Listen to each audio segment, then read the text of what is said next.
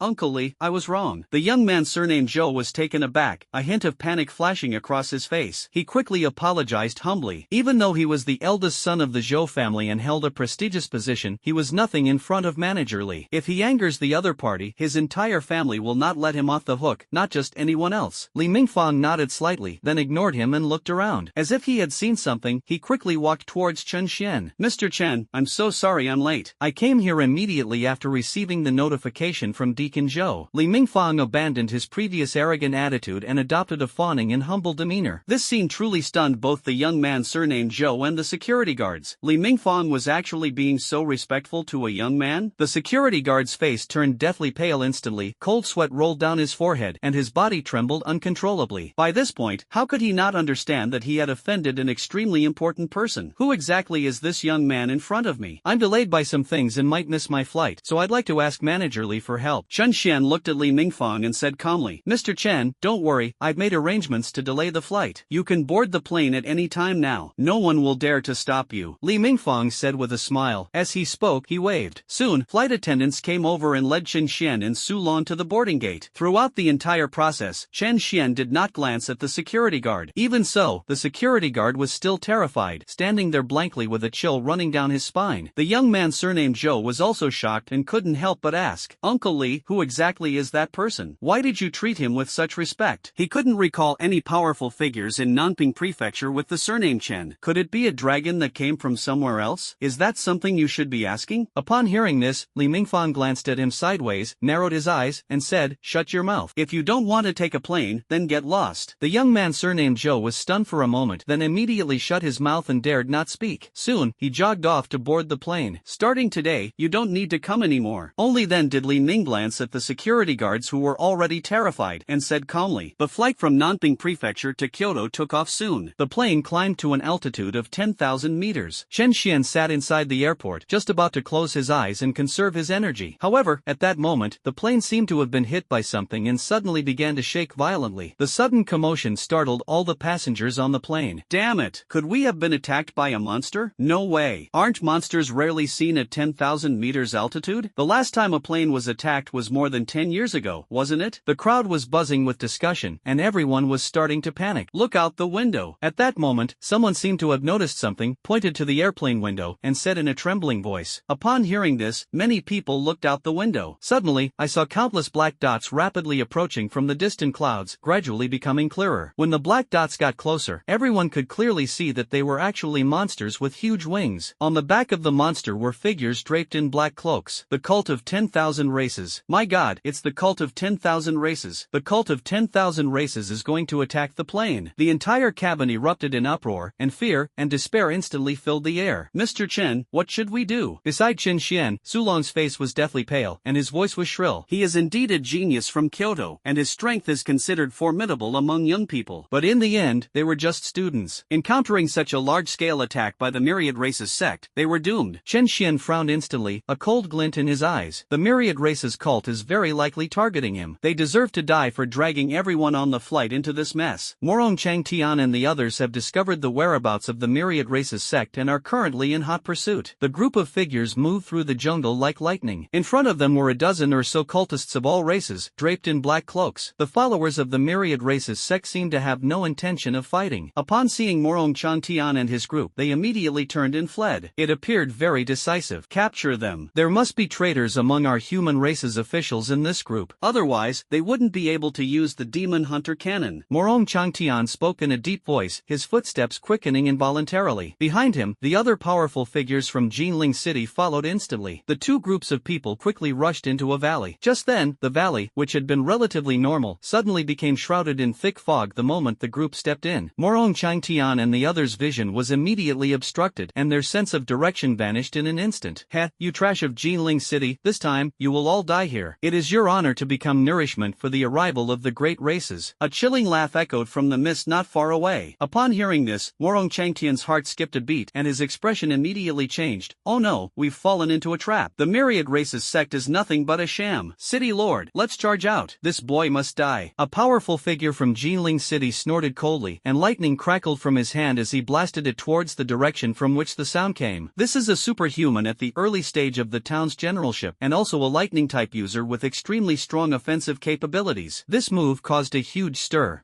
They're courting death. However, at the very moment the powerful warrior of the town unleashed his lightning, the cultist from the Myriad races who had spoken earlier spoke again. Then, an enormous fist came crashing down from that direction. The lightning was instantly extinguished. The lightning-wielding garrison commander of Jinling City, upon seeing this, widened his eyes in surprise. Before he could react, he was punched and sent flying, spitting out blood. However, this is only the beginning. After Lei Shizhen was severely injured, footsteps soon came from the surrounding mist. "Everyone on alert. Prepare for battle." Morong Changtian's expression turned solemn, and his heart sank immediately. He spoke up to offer a reminder. 10,000 meters above the ground. The speed is astonishingly fast. Upon discovering that the plane was surrounded by countless demonic beasts and cultists of all races, everyone turned pale with fright. Even the captain and flight attendants were horrified. "Call for help. This is flight CKXXX. We are currently at an altitude of 10,000 meters and have been attacked by the cult of 10,000 races. We request assistance from powerful individuals. This is flight CKXXX, requesting assistance." The captain, holding the walkie-talkie, nervously pleaded for help from the other side. However, for some reason, no matter how he tried, there was no response from the other end of the walkie-talkie. As time went by, and the monsters outside the plane gradually approached, the captain's forehead was covered in cold sweat. It's all over. He knew perfectly well that this group of believers from all races had come prepared. "Today, I'm afraid everyone on this plane will die here." The young man surnamed Zhou that Chen Xian and his group had encountered earlier was also pale-faced, his eyes filled with fear and regret. If he had known, he wouldn't have taken this flight. Not only did he incur Li Mingfang's displeasure, but now he might even lose his life. Outside the plane, more and more monstrous beasts were approaching, their fierce roars almost piercing the clouds and shaking the plane violently. Everyone was gripping the handrails and seats tightly, trembling with fear. With so many demonic beasts, and the presence of the Myriad race's sect, we're all doomed. Everyone's face was filled with despair. It was accompanied by a loud bang. The cabin door was suddenly pulled open, and a howling gust of wind rushed in. The plane shook even more violently. Someone immediately noticed the situation and saw a young man standing at the cabin door. His black hair fluttered in the wind, and his eyes were calm and indifferent. Seeing this, many people were stunned, and doubt flashed in their eyes. What does this person want to do? The young man surnamed Joe also saw the young man standing at the cabin door, and his expression changed slightly. Isn't this the young man that even Li Mingfang treats with respect? His name was Mr. Chen, I think. What is he going to do? Could it be that they're going to open the hatch and let the people from the Myriad race's cult in? In just a moment, countless thoughts flashed through the young man's mind. Amidst countless puzzled and confused gazes, Chen Xian slowly took a step forward and actually stepped directly out of the cabin. Is this guy crazy? He's actually going to jump from a height of 10,000 meters? The first thought that came to everyone's mind was that Chen Xian was courting death, and they couldn't help but blurt it out. But soon, their eyes widened and their mouths gaped open. Because the moment Chen Xian stepped out of the cabin, he didn't fall down, but instead stood suspended in mid-air, soaring through the air. This is a Grandmaster level expert? The young man surnamed Zhou said with a look of horror on his face. Everyone else stared wide-eyed, some in disbelief. Such a young Grandmaster level expert? I've never heard of anything like it. But soon, some people began to shake their heads, pessimistically saying, even if this young man is a Grandmaster, it's useless. There are so many demonic beasts outside, and there are also people from the Myriad race's sect. A Grandmaster can't change anything. Upon hearing this, many people nodded, quickly recovering from their shock and revealing expressions of despair once again. Only Su Long had complete confidence in Chen Xian, waving his fist with an excited expression. He knew that Chen Xian's strength was likely at the level of a town general. A Grandmaster may not be able to change anything, but what if it were a garrison commander? Sure enough, just as he was thinking about these things, Chen Xian had already vanished from the cabin doorway in a flash. When they reappeared, they were already above the plane, facing the densely packed swarms of flying monsters and the myriad races of cultists standing on top of them. Upon seeing Chen Xian appear, all the members of the Myriad race's cult gleamed with excitement and immediately sneered. In an instant, countless demonic beasts began to roar. One attack after another, countless attacks, came crashing down on Chen Xian. There were fireballs, ice arrows, sandstorms, lightning, and gales. The cultists of all races are clearly trying to annihilate Chen Xian, along with everyone on the plane. Countless massive energies exploded all around. A massive blast of air crashed towards Chen Xian, its power terrifying. Despite being at the very center of the storm, Chen Xian remained calm and slowly raised his hand. What is this? Then, the terrifying energy of various strange flames, such as the Azure Lotus Flame, the Profound Yellow Flame, and the Ice Phoenix Flame, instantly gathered in Chen Xian's palm. In the blink of an eye, it transformed into a 100-meter-long sword. The long sword displayed 7 colors, and the flame energy on it was extremely condensed, as if it had been completely fused together. Burning heaven hand, condensing fire into weapons. Chen Xian uttered a single word softly. Then, with a press of his palm, the long sword slashed horizontally, directly meeting the countless demonic beasts and the cultists of all races all around. The intensely hot energy on the long sword instantly cleaved through the surrounding air, leaving sword marks that covered the heavens and the earth. On the back of the giant monster, the followers of the Myriad races stared wide-eyed, sensing the terrifying power contained in Chen Xian's sword strike. Their expressions changed, and their voices rose several octaves. However, he quickly reacted and raised his hand to condense thick rock barriers in front of him, trying to block Chen Xian's attack. This man in black was the powerful member of the Myriad race's sect who was in charge of leading the team. He possessed the strength of a mid-stage town general. Therefore, the man in black was very confident in his own strength. A mid-stage Junjian level expert is more than enough to deal with a young man like Chen Xian. Not to mention, there are countless followers of various races, as well as demonic beasts, assisting them. However, just as he was thinking this in his heart, Chen Xian's flaming sword, which was 100 meters long, had already slashed down. The rock barrier that the man in black was so proud of was completely unable to withstand the sword strike and shattered into pieces. The flaming longsword slashed down fiercely, sweeping across 360 degrees. Anything that came into contact with the blade of the longsword, whether it was a demon beast or a follower of the Myriad races, was instantly incinerated. The sword strike was swift. It encompassed almost all the surrounding enemies. In just a few moments, the entire sky burst into flames. Brilliant flames burst forth in the sky at an altitude of 10,000 meters. The once majestic demonic beasts and the followers of all races were completely engulfed by the terrifying flames. In the void, the painful roars of demonic beasts and the screams of the cultists of all races could be heard from time to to time. However, these sounds only lasted for a few seconds before quickly dissipating when the firelight fades away. Inside the plane, everyone was shocked to see that the densely packed monsters outside had all turned to ashes. A figure rushed out from a sea of fire. His black hood was completely burned off, exposing his muscles, which were covered with gruesome burns. This is an old man with long white hair and sharp eyes like a hawk. But at this moment, the old man was pale-faced, staring at the raging sea of fire, his expression filled with shock and fear. If he hadn't escaped quickly, he would probably have been engulfed by those terrifying flames by now. The old man stared at Chen Xian with trembling eyes, and couldn't help but swallow. At this moment, Chen Xian floated in midair, standing on the plane, his long sword emitting 7 colored flames, like a god. With just one move, he easily killed a group of demonic beasts, and even a large number of powerful members of the Myriad race's sect perished in the sea of fire. At this moment, the old man's horror and fear finally reached their peak. Initially, when he received orders to lead men to assassinate Chen Xian, he didn't take it too seriously, considering it a simple task. But at this moment, the old man suddenly realized that this was by no means a simple task. This is clearly a suicide mission. Who exactly is this young man? How can someone so young possess such terrifying strength? Inside the airplane cabin, everyone saw the rising sea of fire outside the window, and their eyes widened in disbelief. The ferocious beasts and the powerful members of the Myriad race's sect who had just attacked with such ferocity were now mostly dead. Who exactly was that young man? With such terrifying strength, he must be more than just a town general, right? This time, I've probably offended them. Yes, if it weren't for that young man, we would all probably be dead here. The passengers in the cabin breathed a sigh of relief, shaking their heads in amazement, their expressions and tones still filled with shock. The young man surnamed Zhou stared wide-eyed, frozen in his seat. In his mind, he couldn't help but recall the contemptuous smile he had given Chen Xian and the others at the airport. The young man surnamed Zhou immediately shuddered, his face turning deathly pale. At first, he saw Li Mingfang being very respectful to Chen Xian and assumed that Chen Xian's identity and background were very powerful. Apart from him, they were just young people like him. But looking at them now, they're hardly young people at all. With a single move, he annihilated all the demonic beasts and most of the powerful members of the Myriad race's sect. With such strength, he could be considered a top expert even in the entire Nanping prefecture. But how old is he? Thinking of this, the young man surnamed Zhou couldn't help but feel a sense of lingering fear. Fortunately, Chen Xian didn't take him seriously. Otherwise, his fate would probably be similar to that of the monsters outside who were burned to ashes. Mr. Chen is truly too powerful. Su Long was filled with excitement and couldn't help but wave his fists a few times. His whole body was somewhat excited. He was the first among his peers to know how powerful Chen Xian was, and he had long harbored the desire to befriend Chen Xian. The more powerful Chen Xian appeared, the more Su Long felt how wise his decision had been. High in the sky, Chen Xian slowly released his hand, and the flaming sword that had condensed in his palm instantly dissipated. After glancing at the gradually subsiding sea of fire around him, his gaze finally settled on the white-haired old man, and he said indifferently, You've come to kill me?" Staring at Chen Xian with indifferent eyes, the white-haired old man shivered, feeling as if he were being watched by a wild beast, and his back felt cold. He stood there stunned for a long while, then finally let out a breath and said in a hoarse voice, "Chen Xian, a native of Jinling City, possesses cultivation comparable to a town general at a young age. With such talent, our Myriad race's sect has long been eyeing you. Otherwise, we wouldn't have sent someone like me, a mid-stage town general, to personally assassinate you. Unfortunately, we all underestimated you. Your strength is actually above that of a town general." The white-haired old man, surprisingly, regained his composure and spoke calmly. "You seem very confident?" Chen Xian raised an eyebrow, looking at him coldly, wondering where this mid-stage town general got his confidence from. "Kid, you think you've won just like that?" The white-haired old man said sinisterly, TSK, no wonder the high priest was so determined to kill you. And he even insisted that I take that thing with me. It seems the preparations weren't in vain." The moment he finished speaking, his withered hand, hidden behind his back, suddenly shot out. Then, a bead emitting a faint green light flew out of his hand. The bead floated in the air, emitting wisps of black energy that surged wildly into the old man's body. "Boy, today I'll show you the true strength of my Myriad race's sect." The old man laughed loudly, continuously absorbing the black energy, and his aura rapidly increased. In just a few breaths, the aura emanating from the white-haired old man had directly reached the early stage of the Marquis rank. His cultivation level actually increased by an entire major realm in a short period of time. The white-haired old man's robes billowed, his eyes gleaming with a scarlet light. He grinned maliciously and suddenly slapped his palm down at Chen Xian. A terrifying amount of energy instantly poured out in all directions. A gigantic energy hand suddenly descended upon Chen Xian, also striking the plane below. Inside the cabin, looking at the enormous hand that blotted out the sky and feeling the suffocating aura emanating from the white-haired old man, everyone instantly turned pale. This powerful figure from the Myriad race's sect was actually able to unleash strength at the Marquis level. Looking at the enormous hand that was about to descend, end. Chen Xian remained unfazed, slowly raising his hand, his fist instantly covered by a ball of purplish-red lightning. That is the divine firmament thunder flame. The divine thunder and flames burn and purify everything. It naturally had a powerful effect on the black energy palm strike unleashed by the white-haired old man. High in the sky, a fist and a palm suddenly collided. The originally powerful black palm print was shattered into dust in the blink of an eye. Not only that, the terrifying fist energy containing purplish-red lightning continued its momentum, instantly slamming towards the white-haired old man. That punch was incredibly fast. The white-haired old man didn't even have time to react. His eyes widened as he was instantly engulfed by the divine firmament thunderflame. A series of piercing screams rang out. The white-haired old man emitted a sizzling sound, as if his flesh was melting away. His physical body merged with the black energy as it absorbed it. As the black energy was purified by the divine firmament thunderflame, his physical body was naturally melted away little by little. In the blink of an eye, the white-haired old man completely dissolved and vanished into the world. To be granted a title of nobility? That's nothing more than an ant's ambition. Chen Xian looked at the old man who had turned to ashes and said indifferently. As the white-haired old man's screams faded, all the enemies were killed by Chen Xian, and the crisis was averted. Everyone stared in disbelief as Chen Xian killed the old man, who was comparable to a marquis, with a single punch. Their mouths were agape, their eyes filled with shock. One punch to kill a marquis? No. Who exactly is this young man, and why is he so terrifying? When did such a terrifying young man appear in Nanping Prefecture? The entire cabin was filled with shock and silence. The scene was deathly quiet. You could almost hear a pin drop. Someone, as if struck by a sudden realization, slapped their forehead and exclaimed, "I understand now. This young man seems to be the genius from Jinling City who shocked the entire Xia dynasty not long ago. This year's top scorer in Jinling City's college entrance examination." Upon hearing this, many people reacted, their faces filled with shock. It's him? That prodigy from Jinling City who slaughtered a group of geniuses from Kyoto during the assessment and got away scot-free? No wonder. If it were Chen Xian, it would make sense. But didn't the news say that Chen Xian's cultivation level was at the town general level? But now it seems that it's probably far more than that. A marquis at 18? This is even more terrifying than what's being reported in the news. After guessing Chen Xian's identity, the people in the cabin were even more shocked. To be in theft as a marquis at the tender age of 18, such a prodigy, you couldn't find another like him even in the entire Great Xia dynasty, could you? Mr. Chen, he was actually granted a marquisate? And it might not be just an ordinary marquisate? Even Su Long was deeply shaken at this moment. Even though he already knew Chen Xian was powerful, he still couldn't help but feel deeply shocked at this moment. In the Thorn Mountains, after realizing that they had fallen into a trap, Morong Changtian quickly reacted and organized a resistance. However, as one powerful figure after another from the Myriad race's sect emerged, Morong Changtian and his group quickly found themselves at a disadvantage. No one expected that the Myriad race's sect would mobilize so many powerful figures at this moment. There are more than a dozen at the rank of town general alone. Among them, there are as many as 5 peak-level town generals. Faced with such a powerful force, even though Morong Changtian displayed his divine might and led everyone in a fierce resistance, but they were still repeatedly defeated and forced to retreat. After more than 10 minutes of fighting, Jinling City lost 4 powerful town generals. Even the powerful Morong Changtian was injured, and most of his clothes were torn. Morong Changtian roared and unleashed a punch containing raging flames, forcing the powerful member of the Myriad race's sect in front of him back. He looked around, his face grim, and said, "The Myriad races came prepared this time. Their goal is not only to assassinate Chen Xian, but also to leave all of us here." The other powerful figures from Jinling City also looked extremely grim, their eyes filled with seriousness. If this drags on any longer, they will all surely die. The area is shrouded in fog, making it impossible to send a signal. Moreover, even if we wanted to escape, we wouldn't be able to find our way. The only option now is to fight them. Even if it means death, we cannot let these scum of the Myriad race's sect get away with it. The town generals all had gloomy faces. Morong Changtian didn't speak but instead glanced warily into the depths of the mist. Even though the other party didn't make a move, he could still sense that there stood a burly figure in black. The man in black exuded an exceptionally powerful aura, putting immense pressure on him. If Morong Changtian wasn't mistaken, the other party was likely a powerful expert at the marquis level. Moreover, it wasn't just an ordinary conferment of a title. Are they members of the cult of 10,000 races? Or are they members of all races? Upon thinking of this, Morong Changtian's heart sank to the bottom. Even before the mysterious expert made a move, the presence of these members of the Myriad race's sect alone was enough to make them feel troubled. If that person were to make a move, they would have absolutely no chance of survival. As time went on, the battle was gradually compressed, and the pressure on the people of Jinling City increased. Morong Changtian, the city lord of Jinling City? His strength isn't that great. It seems I've come here for nothing. At this moment, the mysterious powerful figure deep within the mist finally spoke, his tone filled with disdain. "You've wasted enough time, City Lord Morong, you can all die now." As the mysterious expert spoke, he lightly slapped a palm forward. In an instant, the dense fog exploded, and a palm containing terrifying energy ruthlessly attacked the people of Jinling City. Morong Changtian and the others felt a sudden chill run down their spines, a strong sense of crisis washing over them. But the speed of that palm strike was simply too fast. Several powerful town generals didn't even have time to react before they were struck by this palm and then exploded into a bloody mist. Upon seeing this scene, Morong Changtian and the others all had their pupils shrink and their hearts skipped a beat. He killed several powerful generals with a single palm strike? That's terrifying strength. Step back, all of you. Now it's my turn to make my move. It's been a long time since I've had a good fight. At this moment, the mysterious expert spoke again and stepped forward. As soon as he finished speaking, the powerful figures of the Myriad races sect around him stopped what they were doing and stepped aside. The dull footsteps grew closer. A moment later, everyone was shocked to see a burly man with a full beard and a sinister look in his eyes emerge from the mist. He was extremely muscular, with explosive muscles all over his body. The burly man simply stood there. Morong Changtian clearly felt an extremely powerful aura rushing towards him. His whole body was stiff, as if the blood in his body was about to freeze. This burly man looks vaguely familiar. After the initial shock, such a thought flashed through Morong Changtian's mind. What, City Lord Morong, don't you recognize me? 20 years ago, your Jinling city suffered an unprecedented attack. Countless demonic beasts rushed into the city, and tens of thousands of people died on the spot. The burly man spoke with a cold laugh. Upon hearing this, Morong Changtian immediately realized something, his pupils dilated, and he blurted out, "You are Zhao Wanhu?" Morong Changtian's eyes instantly turned red, and he almost gritted his teeth as he said, 20 years ago, as the Grand Commander of Jinling City, you colluded with the Myriad races sect, resulting in the tragic deaths of tens of thousands of people in the city. I never imagined that you, this beast, would still be alive. 20 years ago, the city lord of Jinling City was Morong Changtian's father. Zhao Wanhu was a confidant of the former city lord. At that time, he was already in the later stages of the town's leadership. Looking across the entire city of Jinling, apart from the old city lord, the most powerful person is Zhao Wanhu. Therefore, Zhao Wanhu enjoyed extremely high prestige throughout Nanjing. Many people regard him as the guardian deity of Nanjing. Unexpectedly, this person, in order to become stronger, colluded with the Myriad races sect and led a large number of demonic beasts into the city. Countless powerful warriors died in Jinling City in the process of quelling the beast tide. Even the former city lord was seriously injured in his attempt to kill the traitor Zhao Wanhu and died soon after. Morong Changtian never expected that the man who killed his father was still alive. Moreover, he actually broke through to the level of a town general. Zhao Wanhu? This man is Zhao Wanhu, the traitor from Jinling City? Damn it, wasn't this person supposed to have died 20 years ago? How is he still alive? And his strength has become so terrifying. The moment Morong Changtian revealed Zhao Wanhu's identity, everyone in Jinling City widened their eyes, their expressions filled with shock. Zhao Wanhu's betrayal caused quite a stir in Jinling City. The news even reached Nanping Prefecture. At the time, everyone thought that Zhao Wanhu had died at the hands of the former chief of staff, but now it seems that this is not the case. You worthless bastards of Jinling City, you're all still alive and well. How could I possibly die? Today I'm back, and Jinling City is doomed. Zhao Wanhu grinned ferociously, and his entire body suddenly erupted with an extremely terrifying aura, sweeping towards Morong Changtian and the others. The immense pressure caused everyone in Jinling City to shudder, their bones creaking under the weight. Some of the weaker ones even knelt on the ground, their foreheads covered in cold sweat. Morong Changtian used all his strength to resist the oppressive feeling, his eyes bloodshot as he looked at Zhao Wanhu, his heart filled with utter despair. Given Zhao Wanhu's hatred for Jinling City, not only will they die here today, the entire city of Jinling is very likely to be destroyed. You bastard, I'll fight you to the death. Morong Changtian gritted his teeth and suddenly let out a fierce shout, unleashing all the fire-based supernatural power within his body. A giant fire dragon suddenly materialized in the void and hurtled towards Zhao Wanhu. The flames scorched the surrounding air, making a crackling sound. Seeing this, Zhao Wanhu sneered and, without any fancy moves, simply threw a punch forward. The ultimate physical strength suddenly erupted. The fiery dragon roaring in the void instantly disintegrated. The powerful aftershock struck Morong Changtian directly. His expression changed, and he was sent flying backward. Before he even hit the ground, he coughed up a mouthful of blood. Everyone in Jinling City was shocked to see this. The city lord is a peak-level town general, a figure who could step into the ranks of marquises with one foot in the door, yet he couldn't even withstand a single move from Zhao Wanhu. Just how strong is Zhao Wanhu? At this moment, everyone was filled with despair, their faces deathly pale. Morong Changtian, your father died because of me 20 years ago. Today, you will also die by my hand. You, the city lord, should die for everyone in Jinling City. Zhao Wanhu laughed wildly, his expression gradually turning sinister. He raised his hand and slapped Morong Changtian hard. A terrifying force surged forth, almost like a tidal wave. Morong Changtian felt utterly hopeless, his eyes filled with resentment and despair. Above the sky, a fist-shaped beam of light containing terrifying flames tore through the air and struck. This punch came from the west, moving at extreme speed, covering more than 10 miles in the blink of an eye before crashing down. The fiery fist energy exploded directly in the arena. That overwhelming power, seemingly capable of destroying everything, suddenly swept outwards. Upon seeing this, Zhao Wanhu's expression changed, and he instantly withdrew his hand, which was halfway out, and hurriedly retreated behind him. That's how they narrowly escaped disaster. But others weren't so lucky. The powerful members of the Myriad race's sect who surrounded the area were too busy to react before being engulfed by the terrifying fiery fist aura. A piercing scream immediately echoed through the Thorn Mountains. In the blink of an eye, most of the cultists from all races surrounding them were reduced to ashes. Upon seeing this, Zhao Wanhu's pupils constricted, and anger quickly surfaced on his face. He immediately shouted towards the sky, "Who's there? If you've got the guts, come out and fight me fair and square. I'll take your head in a heartbeat." He led the operation that wiped out the powerful figures of Jinling City. With so many powerful members of the Myriad race's sect dying at once, he won't know how to explain it to his superiors when he gets back. However, no one responded to him. The scene remained deathly silent. The people of Jinling City around them were also dumbfounded. The crowd looked at each other in disbelief. That terrifying fiery fist aura just now seemed to have deliberately avoided them? Who saved them? Morong Changtian was also stunned for a moment. But from those terrifying flames, he sensed a familiar feeling, and instantly a person came to mind. Brother Chen saved me? But shouldn't Brother Chen be boarding a plane to Kyoto at this time? Just as Morong Changtian was filled with doubt, a figure enveloped in flames descended instantly, blocking Zhao Wanhu's path. "You just said you wanted to annihilate the entire city of Jinling?" Chen Xian emerged from the flames, his gaze indifferent as he looked at Zhao Wanhu, the killing intent in his voice almost tangible. After being ambushed by the Myriad race's cult on the plane, Chen Xian felt a strong sense of unease. After resolving the crisis, he planned to return and check on the situation. In case someone from the Myriad race's sect is not careful and tries to take over Jinling City while I am away. And he was right. Chen Xian's parents and younger sister all live in Jinling City. Zhao Wanhu actually wanted to annihilate the entire Jinling. In Chen Xian's eyes, this was already a righteous death wish. "Mr. Chen." Upon seeing that the visitor was Chen Xian, Morong Changtian and the others were all delighted and breathed a sigh of relief. Unexpectedly, at the critical moment, their rescue team from Jinling City still arrived, although there was only one person. But the moment the opponent appeared, that earth-shattering punch was enough to make them feel at ease. Upon seeing that the newcomer was just a young man, Zhao Wanhu was taken aback for a moment, then quickly sneered. "You're Chen Xian? You're not very old, but you're quite capable." However, it's somewhat laughable that the entire city of Jinling would place all its hopes on a single young man. Even though Chen Xian's punch was extremely terrifying, Zhao Wanhu showed no fear whatsoever. His disdainful gaze swept over the crowd in Jinling City, finally settling on Chen Xian, and he sneered. "Very well. In that case, I will first torture the most outstanding genius of Jinling City to death in front of all of you. Then I will kill you all and destroy Jinling City." The moment the words left his mouth, Zhao Wanhu took a step forward. The next instant, his figure suddenly vanished. When it reappeared, it was already in front of Chen Xian, and it threw a punch. This punch was so powerful that it blasted the air itself. A massive fist rapidly enlarged in Chen Xian's pupils, exuding a terrifying sense of oppression. Chen Xian remained unfazed and met the attack with a punch of his own. The terrifying aftershocks suddenly swept outwards. The powerful shockwave sent Morong Changtian and the others flying. Chen Xian was thrown back more than 10 steps by the enormous recoil before he could barely stop himself. In contrast, Zhao Wanhu did not move an inch. "To be able to withstand a punch from 70% of my strength, kid, you're really quite capable." Zhao Wanhu looked at Chen Xian with some surprise, his killing intent growing stronger. Zhao Wanhu's cultivation level is a genuine mid-stage marquee. Moreover, what he awakened was a near S-rank strength-based talent, with terrifying growth potential. It can be said that physical strength is Zhao Wanhu's greatest asset. However, his punch, which he had just unleashed at 70% of his strength, was blocked by a young man like Chen Xian. Although Chen Xian staggered back more than 10 steps, he managed to deflect most of the force and stabilize his body. Even so, Zhao Wanhu still felt just how terrifying the potential of this young man in front of him was. Chen Xian's awakening was clearly in breathing, and at such a young age, his power was already terrifying. If he continues to grow, a peerless expert may emerge in Jinling City in the future. Thinking of this, Zhao Wanhu became even more determined to kill Chen Xian. While Zhao Wanhu was shocked, Chen Xian was also equally surprised. He hadn't expected Zhao Wanhu's power to be so great. Although strength is not Chen Xian's forte, he has been tempered by flames and has also cultivated the 9-yang body refining technique, so his strength is already stronger than that of other ability body users of the same level. This is the first time Chen Xian has suffered a loss in terms of strength since acquiring the system. However, considering that Zhao Wanhu was a genuine marquee-level expert and a top-tier one at that, Chen Xian quickly felt relieved. At present, his cultivation level is only at the Grandmaster level, not even a town general. It was thanks to the immense power of the strange fire and the terrifying foundation brought by the body-burning technique that Chen Xian possessed the strength to fight beyond his level. This strength refers to Chen Xian's overall strength. If it were simply a contest of strength, it wouldn't be surprising if he lost to a marquee-level expert who was known for his physical prowess. Sensing the almost tangible killing intent in Zhao Wanhu's eyes, Chen Xian snorted coldly and said indifferently, "Want to kill me? We'll have to see if you have the ability." As soon as Chen Xian finished speaking, he instantly unleashed the profound fire transformation. Chen Xian clearly sensed that all kinds of energy within his body were rising wildly, reaching an extremely terrifying level in the blink of an eye. Not long ago, Chen Xian had already upgraded the Xuanhua transformation martial technique to the perfect level. The perfected level of the profound fire transformation allows Chen Xian to increase his combat power by 150% in a short period of time, instantly bringing about a dramatic change. Chen Xian could clearly feel the blood in his body burning wildly, surging through his veins like a rushing river. "You're confident in your strength? Take this punch first." Chen Xian's indifferent voice rang out in the fog-filled forest. Then, a fist-shaped beam of light, enveloped in terrifying flames, was unleashed. The flames illuminated the heavens and the earth, and the fist's power annihilated the void. Wherever the fiery fist passed, all the thick fog was instantly blasted away and burned into nothingness by the flames. The terrifying fist aura struck Zhao Wanhu in the blink of an eye. Sensing the immense power contained in that punch, Zhao Wanhu's pupils constricted, and his gaze became more solemn than ever before. Even so, he did not back down in the slightest. He snorted coldly and threw a punch as well. This time, Zhao Wanhu held nothing back and went all out. He unleashed his power-type talent to its fullest extent, a fist powerful enough to shatter mountains, directly meeting the fiery fist's aura. However, the outcome Zhao Wanhu envisioned, defeating Chen Xian, did not occur. There was a crisp cracking sound. Zhao Wanhu's arm, which was as thick as a normal person's thigh, was bent at an odd angle and snapped off. Intense pain suddenly struck Zhao Wanhu's brain. His expression changed drastically, but before he could even let out a scream, the terrifying fiery fist aura finally landed completely at this moment. The flames, which seemed capable of burning the heavens and earth, engulfed him entirely in the blink of an eye. Chen Xian, I surrender. I am willing to submit. Please don't kill me." The moment he was engulfed in flames, Zhao Wanhu finally panicked and begged for mercy in a trembling voice. "Now you know you regret it? You're finished." Chen Xian remained unfazed upon hearing this, speaking in a cold tone. The fiery fist finally engulfed Zhao Wanhu completely, and its momentum did not diminish. The scorching flames suddenly spread in all directions. The next moment, a scene that left Morong Changtian and the others dumbfounded unfolded. Wherever Chen Xian's fiery fist passed, all the thick fog instantly dissipated. Although the dense fog would gather on its own, the speed at which it gathered was nowhere near the speed at which Chen Xian caused destruction. In just a few seconds, the thick fog that had enveloped everyone vanished completely. Several crisp cracking sounds rang out in succession. Morong Changtian and the others were shocked to see that something in the void in front of them, which looked like a barrier, suddenly shattered. Immediately afterwards, all the thick fog dissipated. As the firelight faded, the environment within the Thorn Mountains reappeared before everyone's eyes. Zhao Wanhu's body was completely reduced to ashes. The mist formation that shrouded them was actually broken by Chen Xian just like that, and, with just one punch? For a moment, everyone in the room stared wide-eyed, their expressions filled with an indescribable shock. So many of them were trapped in the formation, and they tried countless times but couldn't break through. In the end, it was just a matter of one punch for Chen Xian. Upon realizing this, everyone stared at Chen Xian in shock. Many powerful figures in Jinling City only realized today why the city lord valued this young man so highly. As expected of the city lord, he recognized Chen Xian's strength early on and took the initiative to befriend him. For a moment, many people looked at Morong Changtian with a hint of admiration. They didn't expect that Morong Changtian, who already knew everything, was also shocked and even a little confused. He stood there stiffly, staring blankly at Chen Xian, his facial muscles twitching. Morong Changtian had known for a long time that Chen Xian was very powerful. However, he never knew that Chen Xian would be so powerful. Zhao Wanhu, who was in the middle stage of being a marquis, couldn't even block one of his punches in a head-on confrontation. The formation that trapped countless powerful figures in Jinling City couldn't even withstand a single punch from Chen Xian. Where exactly is the limit of Brother Chen's strength? At this moment, Morong Changtian's shock and awe of Chen Xian reached an unprecedented level. Lord Zhao is dead? The formation has been broken. In the arena, the few remaining powerful members of the Myriad races sect all had their pupils shrink and their bodies trembled uncontrollably. From Chen Xian's appearance to Zhao Wanhu's death and the breaking of the formation, only a few dozen seconds passed. Before they they could even react. The situation had completely changed. At this moment, they were truly filled with despair. The Thorn Mountains were now deathly silent. Apart from a few flames scorching the grass and trees, making a crackling sound, there were no other noises. Everyone was watching Chen Xian. However, at this moment, the faint sense of crisis in Chen Xian's heart never dissipated. At first, he thought that the sense of crisis came from Zhao Wanhu. After all, a mid-stage ability user in the town still poses a threat. But now, Zhao Wanhu is already dead. That sense of crisis is still there. Moreover, it has become increasingly intense. Chen Xian frowned slightly, and his eyes suddenly emitted a purplish red light as he looked around. What he is now using is the perfected level of the Eye of Insight. Within a radius of several miles, everything was laid bare before Chen Xian's eyes. Even so, he still couldn't figure out where this sense of crisis came from. In other words, in a more distant place? Finally, as Chen Xian continued to expand his perception range, he finally sensed a dense black aura 20 miles away. There, a hunched figure shrouded in a black cloak and holding a withered wooden cane was gazing in this direction. The moment Chen Xian detected the old man in black robes, the old man suddenly looked up, his eyes flashing with two beams of light, and let out a soft exclamation.